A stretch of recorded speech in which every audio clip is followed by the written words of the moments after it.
Hey everyone, Dan with MacRumors, and in this video we're going to check out these i10 TWS AirPod knockoffs and compare them to the real AirPods. There are tons of fake AirPods out on the market today. Some of them are bad and some of them are almost one-to-one carbon copies. The i10 TWS that we got from a website called Knockoffs is more of the latter.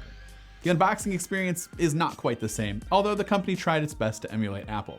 You do get some instructions, which are pretty useful to figure out how exactly these headphones work, and then the AirPod lookalikes, as well as a USB Type-C charging cable. The use of USB-C instead of Lightning for charging brings us to our first significant difference between the two, and it's a pretty noticeable one when you're looking at the bottom of each case. We assume once the iPhone makes its way to USB-C, pretty much all products, including AirPods, will join them. The other noticeable difference about the knockoff case is that there is an LED charging indicator light on the front and no Bluetooth pairing button on the back. The look and feel of each case are pretty similar at first glance, but the real AirPods are slightly heavier than the i10s. When you finally open up the case, the magnetic lid on the AirPods feels super sturdy, while the i10s makes this weird clicking noise every time you open the lid, and it honestly feels like it's about to break every time I open it.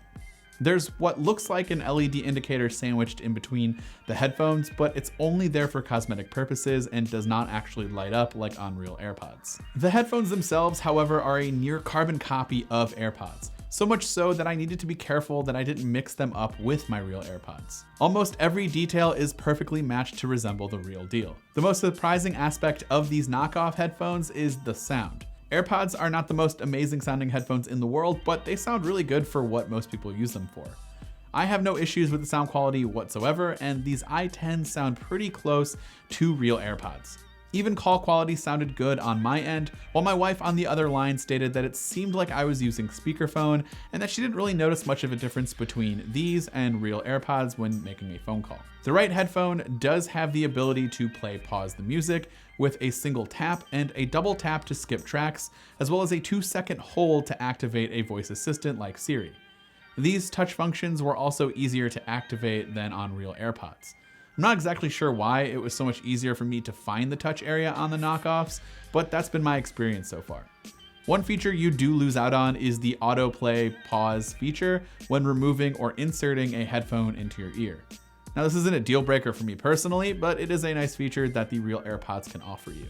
Finally, as far as battery life and charging goes, the headphones claim they can get you about 3 hours of streaming, which has been pretty accurate so far, and it takes about an hour and a half to fully charge these headphones.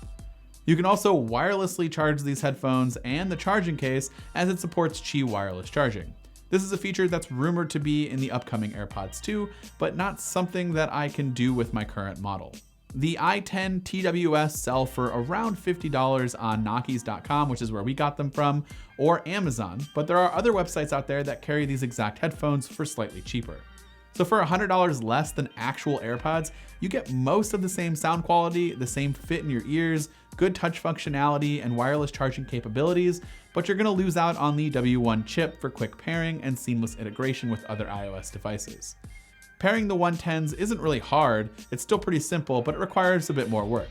You have to open the case with the headphones inside, then remove the headphones from the case, go to your Bluetooth settings menu, and select i10 when it appears. That's pretty much it. If you've been wanting a pair of AirPods, but you really don't want to spend the money on an actual pair, these cheaper alternatives are well worth the $50.